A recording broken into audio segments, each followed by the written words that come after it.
Hey everybody, my name is Native Vader and welcome to my channel, and today we're going to look at something ugly. Brace yourselves.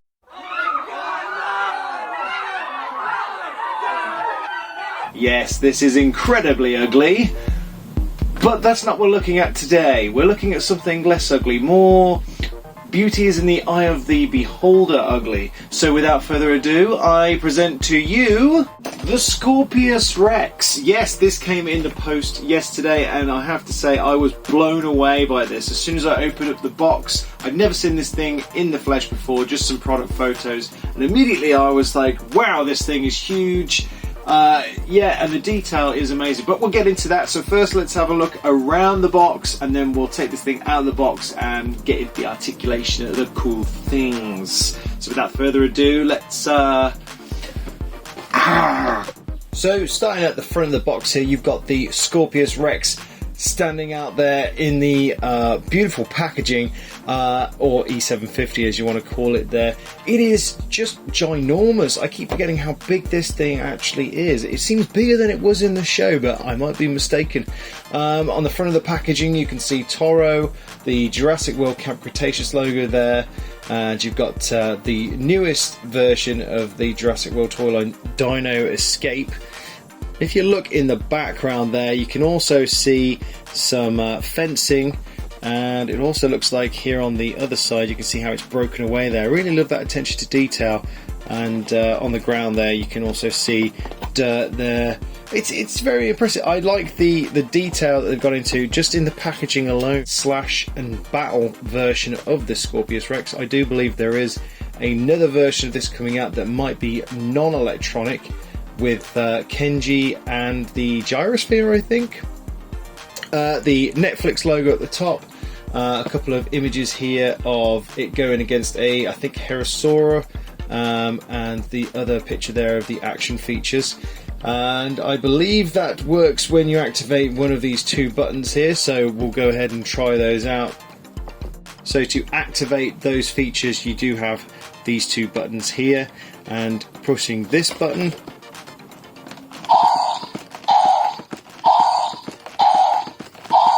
it's almost like a bit of a scratching sort of movement there, like he's digging, or she's digging. And this front section here,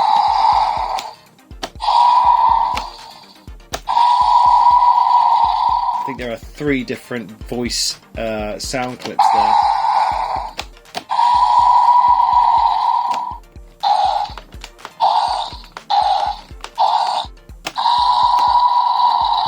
On the side of the box there you got the Dino Escape logo again, and then on the back of the box there you got the Dino Escape logo yet again, with a nice little image there of the instruction on how to activate the mouth feature, and then a larger one there displaying how to do the arm feature, and again attacking that poor little dinosaur there. And then you also have got a third feature where you can use the tail as a whipping motion by pulling back and letting it go the other way. And there are some other dinosaurs there for the new Dino Escape line at the bottom. So with all that done and said, or said and done, let's get this thing out of the packaging.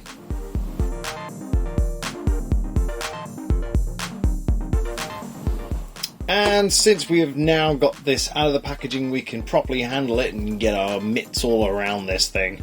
So starting with the articulation, we have got the back of the tail here, which does have that action feature, which is quite a strong spring actually. I'm quite impressed with how tough that is. The tail is made from a hardened rubber with these quills at the back. I'll get you guys a little bit of a close-up. You guys can see what I'm talking about here. You see these rubberized sort of quills, so you can't damage any little ones by flicking this in their eyeballs, although I would say that would still give you a nasty little sting if you got that in the eye. But here on the back of the body, here on the spine side, you can see actually on the plating, I don't know what that is there, there's a little bit of enhance further. What is that? I don't know. Gross. There is a range of movement here, up and down, left and right. It does not pivot So if I was to hold it like this, it does not pivot that way or that way.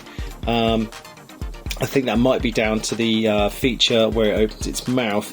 By the way, the mouth only opens using that button at the back. The head is gorgeous. The sculpt around the eyes, if I can show you guys by zooming in, you can see the under the eye here, all the sagging of the skin is just fantastic. And then all of the detail with the scaling and the bumps here, and even the teeth. Seems to be a different cast, so it's like they were set into the head sculpt. If I can open up, you can see how well they interlock with each other. And you can also see my grubby working class thumb. And inside the mouth you have got some detail on the tongue, and there is some detail on the roof of the mouth as well. And you can see his little tiny diddy nose there, a snout should I say, nostrils, really nice, really like this detail on the head. And then on the claws here, it looks like there is, the whole body is much like a dark bluish black colour, and it looks like the claws have got like a black to them, so they have been painted, I think. You've got some quills again on the arms, and you do have articulation on the arms, but it is limited due to the action feature, so you can't hold these poses, because as you can see when I move it out, it wants to return, so it's kind of spring loaded. But I would probably put money on the Kenji pack that this comes with in the next release is going to be a sort of free articulated version of the electronic features, hence probably the lower price point. There isn't any movement on the ankle there. There is a range of movement on, it does do a rotation to the arm, and then almost all the way around again, and then obviously hits the arm. But you never want that to happen to your dinosaur, so please don't do that.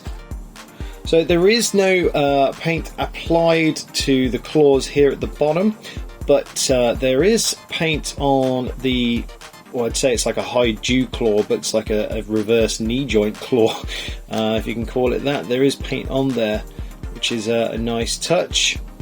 And there is the Fax app scan code thingy majigger if you do so want that. And while we've got this fella upside down, I thought you might want to look at the underside. Checking out the belly, you got this lovely sort of dark beigeish mustardy colour going from here all the way up to the jaw, which is actually moulded in that colour, which looks really nice. Then it fades. You can see that there, up into the dark inky blacky blue finish. It does stop when it gets to the battery terminal. Standing wise, it does stand really well. It does have the movement in and out of this hip joint here, so you do get a bit of posability with that if you do have issues with standing on certain surfaces. Yeah, as there you go. I mean, it stands really well. It's really well balanced. I'm actually quite impressed with that. So in terms of electronic features, like I said before, there are those 2 buttons and the whipping feature, which doesn't activate any electronic sounds, but it's just an action feature. So now we've got it out of the box, we can properly see the action and electronic features in action. So we'll start with the mouth.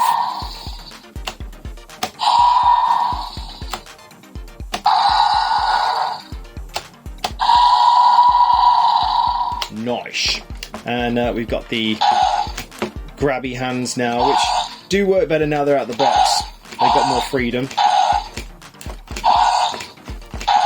Looks like he's a bit of a masseuse. He's like, I've got a sore hand, can you sort it out? Oh, well thanks, it's been a hard day. Oh, thank you. And of course we've got the tail whipping action. Yeah, works pretty good.